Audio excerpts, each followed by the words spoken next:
খারকুল ফুল মারানির লেগে প্রথমে খারকুল ফুলটা সিদ্ধ দিলেইমু, দিয়ে এগুলার ভিতরে বিচিগুলা বাইর করে লইমু। তারপরে দেখো এখানের মধ্যে আমি একটা পেঁয়াজ কুচি করে লইলাম, আর ওই যে খারকুলের ভিতরে থেকে বিচি যেগুলা বাইর করছিলাম এগুলার মধ্যে কয়েকটা মরিচ দিয়ে এখন আমি এগুলারে বাটি লইমু। তারপরে এখন আমি দেখো কড়াই বসিয়ে দিয়েছি, বসিয়ে দিলাইছি তেল, আর এখন ওই যে পেঁয়াজ কুচি দিলাইছি, পেঁয়াজ কুচি দিয়ে একটু ভাজা ভাজা করমুনে। একটু ভাজা ভাজা হওয়ার পর এটার মধ্যে দিলাইছি শীতল দিয়ে একটু নাড়াচাড়া করমু। তারপরে খারকুল যে বাটিয়ে রাখছিলাম বিচিগুলা এগুলা এখন দিমুনে। এগুলা দিয়া এখন আমি এটার মধ্যে দিমু হলুদ গুঁড়া, মরিচের গুঁড়া, লবণ আর তারপরে জিরার গুঁড়া দিয়ে ভালো করে নাড়াইমু যাতে সবগুলো একসঙ্গে মিশে যায়। আর তোমরা কারা কারা খারকুল ফুল খাইতে ভালো পাও তোমরা কমেন্ট করে জানাইও। তো দেখো আমি সবগুলো জিনিস দিলাইছি, দিয়ে এখন ভালো করে মিশিয়ে নিমু যাতে সবগুলো মিশে যায় একসঙ্গে। আর এরকম দেখো কি সুন্দর হয়েছে কালারটা। ওরকম ভাজা ভাজা হওয়ার পরে যখন তেল ছাড়বো তখন আমি নামাই লিমুনে।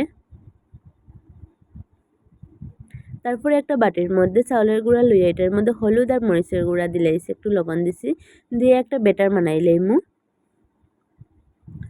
খারকুলের যে ফুটা বানিয়ে রাখছিলাম এগুলা খারকুলের ভিতরে ঢুকাই লইমুনে। দেখো আমার সবগুলো ফুট ঢুকানি হয়ে গেছে, আর এখন আমি এগুলারে ভাজি লইমু। এখন দেখো চাউলের যে বেটার বানাইছিলাম এটার মধ্যে দিলাইছি, দিয়ে একটা একটা করে তুলমুনে আর ভাজি লইমু।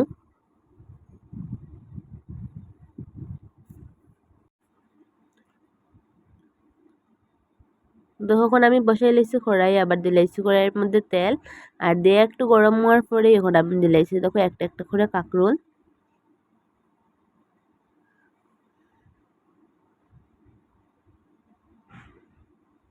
তো দেখো কি সুন্দর লাগে না দেখতে।